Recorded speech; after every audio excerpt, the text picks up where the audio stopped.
Good evening.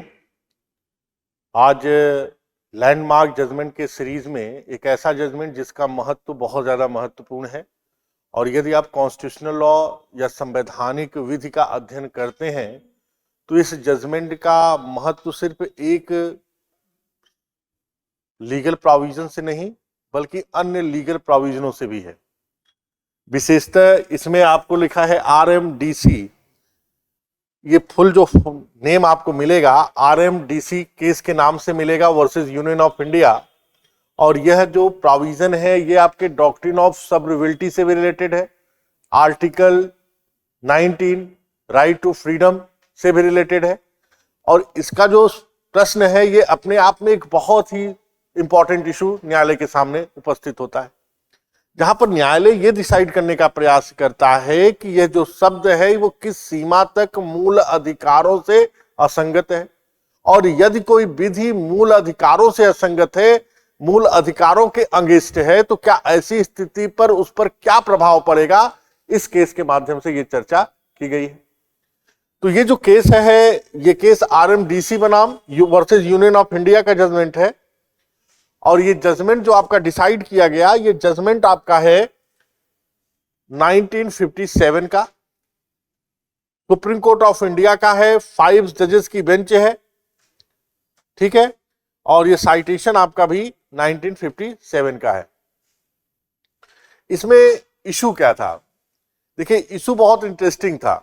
Issue ये था कि सरकार के द्वारा एक अधिनियम पारित किया गया जिसको हम इंग्लिश में कहते हैं प्राइज कंपटीशन एक्ट।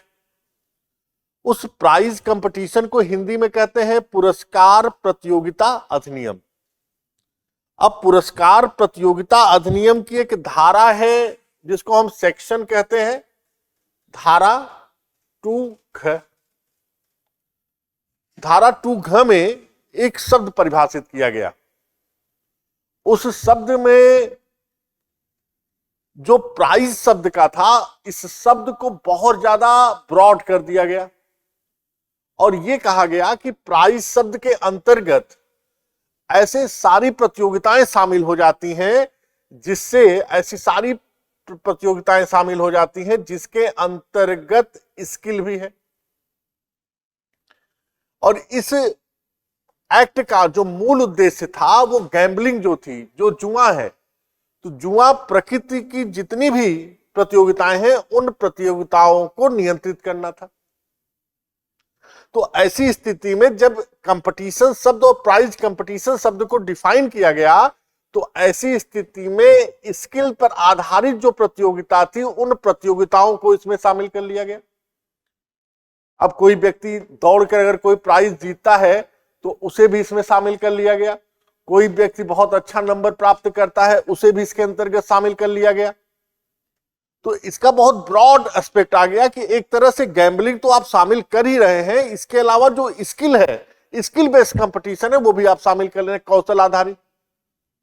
तो पहला जो पॉइंट बना कि ऐसी स्थिति में स्किल आधारित प्रतियोगिता को शामिल करने के कारण ये जो कॉन्स्टिट्यूशन जो एक्ट है वो अनकॉन्स्टिट्यूशनल है। अब जो पिटिशनर था, पिटिशनर इसी प्रकार के विभिन्न प्रकार के जो प्राइज कंपटीशन थे उसको पूरे भारत में क्या करता था, संचालित करता था, पूरे भारत में प्रमोट करता था। अर्थात उसका मुख्य काम ही यही था कि इस तरह की प्राइज जो प्रतियोगिताएं हैं उन प्रतियोगिताओं को बढ़ाना, और यही इसका मूल उद्देश्य था। जब ये एक्ट बना तो ऐसी स्थिति में इसकी जो फ्रीडम थी ट्रेड करने की, इस फ्रीडम के ट्रेड करने की जो अधिकार थे उस अधिकार को पार्लियामेंट के द्वारा रिस्ट्रिक्ट कर दिया गया, रोक दिया गया। तो ऐसी स्थिति में इसने इसे सर्वोच्च न्यायालय में चुनौती दी और इसे कहा कि यह हमारे मूल अधिकार अर्थात फंडामेंटल राइट का उल्लंघन कर रहा है। क्या कर रहा है? हमारे फंडामेंटल राइट का उल्लंघन कर रहा है। इस बेसिस पर इसे सुप्रीम कोर्ट में चुनौती दी और यह कहा कि the petitioner challenge the constitutionality of the section 4 and 5 of the act, claiming it has violated their fundamental right to carry on business under Article 91Z of the Constitution, as they argued the definition of the prize competition included competition based on skill. मैंने पहले ही बता दिया, इतना ज्यादा price competition को increase कर दिया कि स्किल बेस्ड कंपटीशन को भी इंक्लूड कर दिया। अब जो गैम्बलिंग से हम प्राप्त कर रहे हैं वो तो है ही, इसके अलावा जो स्किल से प्राप्त कर रहे हैं वो भी इसमें शामिल हो गया। तो ऐसी स्थिति में जब इसे चुनौती दी गई तो न्यायालय के समक्ष निम्नलिखित इश्यूज रहे। लेकिन उसके पहले यूनियन ऑफ इंडिया ने क्या कहा, भारत सरकार का क्या आर्गुमेंट था? The Union of India contended that the act definition of the prize competition included only the gambling competition। ये कह रहा है कि हम स्किल आधारित प्रतियोगिता को नहीं कर रहे हैं, सिर्फ ऐसे शब्दों को इंक्लूड कर रहे हैं जो प्राइज कंपटीशन अर्थात जो गैम्बलिंग पर है। स्किल बेस्ड कंपटीशन को हम इसमें शामिल नहीं करते क्योंकि हम उसको क्या कर रहे हैं, सेपरेट कर दे रहे हैं। डॉक्ट्रिन ऑफ सर्विबिलिटी प्रिंसिपल के आधार पर हम ऐसे शब्दों को हटा दे रहे हैं जो शब्द उसको प्राइज कंपटीशन को भी स्किल बेस्ड को शामिल कर रहे थे। उन्होंने कहा कि हम इस शब्द को हटा देते हैं। तो ऐसी स्थिति में जब कोर्ट के पास यह मुद्दा पहुंचा तो कोर्ट ने कहा कि क्या ये भाग हटा देने से, क्या ये भाग में अमेंडमेंट कर देने से एक्ट जो है वो वैलिड बना रहेगा या नहीं। अगर मान लीजिए हमने कोई XYZ कोई लॉ बनाया और उस लॉ का Y वाला पार्ट जो है हमने सेपरेट कर दिया, तो क्या X और Z बना रहेगा या नहीं? तो न्यायालय ने कहा कि बिल्कुल, डॉक्ट्रिन ऑफ सर्विबिलिटी में अगर इस पार्ट के निकाले जाने से X और Z के ऑब्जेक्ट पर कोई भी प्रभाव नहीं पड़ता तो ऐसी स्थिति में वो लॉ उसी तरह से बना रहेगा। तो न्यायालय ने कहा कि हमने जब जो प्राइज कंपटीशन का जो टर्म था जो स्किल बेस्ड चीजों को भी शामिल कर रहा था उसको हमने सेपरेट कर दिया। अब उसमें किसी भी प्रकार की कोई समस्या नहीं, वो सिर्फ जुआ पे आधारित जो प्रतियोगिता है, गैम्बलिंग पर आधारित जो कंपटीशन है उसे ही वह शामिल करता है। ऐसी स्थिति में पिटिशनर ने इसे चुनौती दी तो सुप्रीम कोर्ट के समक्ष जो लीगल प्रोविजंस जो इन्वॉल्व थे वो लीगल प्रोविजंस थे doctrine of severability, article 19(1)(g), article 19 sub clause 6 and prize competition act.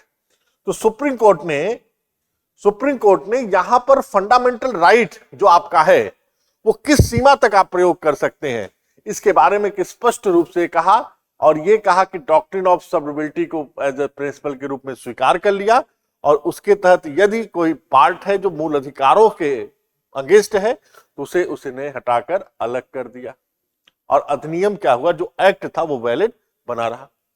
तो जो लीगल प्रिंसिपल इन्वॉल्व थे वो article 19 right to freedom of trade and occupation के बारे में था और पिटिशनर इसी चीज का प्रैक्टिस करता था। लीगल प्रोविजन जो इन्वॉल्व थे जो मैंने आपको बताया ऑलरेडी, मैंने आपसे कहा कि right to freedom of speech is not right to freedom. Article जो 19 में जो 6 टाइप के दिए हुए हैं वो किसी भी प्रकार से एब्सोल्यूट राइट नहीं है। It may be restricted by the court, it may be restricted by the parliament, अर्थात इसको क्या किया जाता है, रिस्ट्रिक्ट किया जा सकता है। तो आर्टिकल 19(1)(g) को में जो आपके right to practice any profession और to carry any occupation, trade और बिजनेस के बारे में जो आपको राइट प्रदान करता है, और आर्टिकल 19 सब क्लॉज 6 यहां पर आपको रीजनेबल रिस्ट्रिक्शन की बात करता है कि आपको जो राइट आर्टिकल 1(g) में प्रोवाइड किए गए हैं उसे आर्टिकल सब क्लॉज 6 के तहत रिस्ट्रिक्ट किया जा सकता है। इसके तहत प्राइज कंपटीशन जो एक्ट था जिसको मैंने सेक्शन 2D के बारे में आपको बताया, जहां पे डॉक्ट्रिन ऑफ सर्विबिलिटी का प्रयोग करते हुए प्राइज कंपटीशन के शब्द में परिवर्तन किया गया और ऐसे शब्द में जो स्किल आधारित जो कंपटीशन था उसे जो शामिल कर रहा था उसे भी उसने अनकॉन्स्टिट्यूशनल डिक्लेयर कर दिया। Section 4 and 5 impose the restriction on promoting prize competition and require the licenses for those exceeding certain prize value। तो ऐसी स्थिति में जो प्राइज कंपटीशन की धारा 4 और 5 थी उसकी वैधता को, उसकी वैलिडिटी को लेकर सुप्रीम कोर्ट में चुनौती दी गई। सुप्रीम कोर्ट ने दोनों पक्षों को सुना, पिटिशनर को भी सुना और यूनियन ऑफ इंडिया को भी सुना, और सुप्रीम कोर्ट ने यह कहा कि जो प्राइज कंपटीशन एक्ट है वो किसी भी प्रकार से आपके जो राइट्स हैं आर्टिकल 90 जी के तहत वो किसी भी प्रकार से आपका वायलेशन नहीं कर रहा है। एंड जो एक्ट है उसकी वैलिडिटी को उन्होंने बरकरार रखा और ये कहा कि the prize competition act was constitutional, किसी भी प्रकार से अनकॉन्स्टिट्यूशनल नहीं है, ये एक्ट वैलिड है और ये किसी भी प्रकार से आपके आर्टिकल 19(1) का वायलेशन नहीं करता, क्योंकि जो राइट टू फ्रीडम है आपका ट्रेड एंड प्रोफेशन का वो एब्सोल्यूट नहीं है। तो एब्सोल्यूट ना होने की वजह से राज्य इसके लिए नियम बना सकता है और इसे रिस्ट्रिक्ट कर सकता है। इसके अलावा कोर्ट ने यह भी कहा कि जो कंपटीशन जो शब्द था उस कंपटीशन में सिर्फ वही कंपटीशन के शब्द होंगे जो गैम्बलिंग से संबंधित होंगे। तो ऐसी स्थिति में ऐसे शब्द जो स्किल आधारित प्रतियोगिता को हटाते करते होंगे ऐसे शब्दों को उससे बाहर कर दिया। The court held that if the act were deemed to be include competition requiring the skill, the provision and could still be enforced separately for the gambling competition, emphasize the principle of severability in the legislative interpretation. Ultimately, the court dismissed the petition, confirming the act applicability to the gambling competition, while established precedent on how skill based competition could be treated under the law. सीधा मैंने कहा कि इसके माध्यम से सीधा supreme court ने कहा कि कोई अगर ऐसा प्रावधान है जो गैम्बलिंग को रिस्ट्रिक्ट कर रहा है तो किसी भी प्रकार से आपके ट्रेड के प्रोफेशन को वायलेट नहीं कर रहा है, क्योंकि ट्रेड का राइट कहीं पर भी एब्सोल्यूट नहीं है बल्कि स्टेट इसको रिस्ट्रिक्ट कर सकता है और the act was declare by the supreme court was constitutional. और डॉक्ट्रिन ऑफ सर्वेबिलिटी के प्रिंसिपल को आरएमडीसी के केस में सुप्रीम कोर्ट ने पुनः एक्सेप्ट कर लिया और यह कहा कि जो प्राइज कंपटीशन जो टर्म है उस टर्म में यदि कोई ऐसा टर्म जो स्किल बेस्ड को रिस्ट्रिक्ट करता हो तो उसको सेपरेट कर दिया जाएगा और अदर जितने पार्ट है उस पार्ट को सेम टू सेम रख दिया जाएगा। ये बहुत इंपॉर्टेंट एक्ट है और बेसिकली ये जजमेंट डॉक्ट्रिन ऑफ सर्वेबिलिटी के प्रिंसिपल को प्रोफाउंड करता है और ये दिखाता है if any act pass by the parliament और कोई act against the fundamental right है तो वह पार्ट जो फंडामेंटल राइट के अगेंस्ट है उस पार्ट को हटाकर रिमेनिंग जो पार्ट है वो पार्ट वैलिड इनफोर्सेबल बना रहेगा। इसमें किसी भी प्रकार की कोई भी प्रॉब्लम नहीं है। This is the called doctrine of severability, जिसे हिंदी में कहते हैं पृथक कणीयता का सिद्धांत। ठीक, अब इसमें प्रैक्टिस क्वेश्चन है प्री का। What was the main contention of the petitioner RMDC Saruwalia, the Union of India, regarding the prize competition? It was a unconstitutional.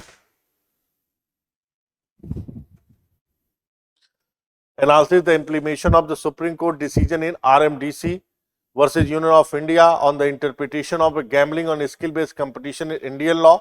How does this ruling impact the future legislation concerning the competition law? तो सीधा मैंने कहा कि article आपको दिखाना होगा, article 19(1) के तहत, आर्टिकल 19 सब क्लॉज 6 के तहत और डॉक्ट्रिन ऑफ सर्वेबिलिटी के बेसिस पे आप इसका क्या करेंगे, डिस्कशन करेंगे। तो ऐसी स्थिति में आपका ये पार्ट पूरा कंप्लीट हो जाएगा और ये डॉक्ट्रिन ऑफ सर्वेबिलिटी का बहुत लैंडमार्क जजमेंट है। तो आप इसके बारे में एकदम क्लियर रखिए। आरएमडीसी बहुत फेमस जजमेंट है जिसे सुप्रीम कोर्ट ने 1957 में पास किया। ओके, तो फिर नेक्स्ट सीरीज के साथ पुनः आएंगे। आज के लिए इतना ही। Thank you.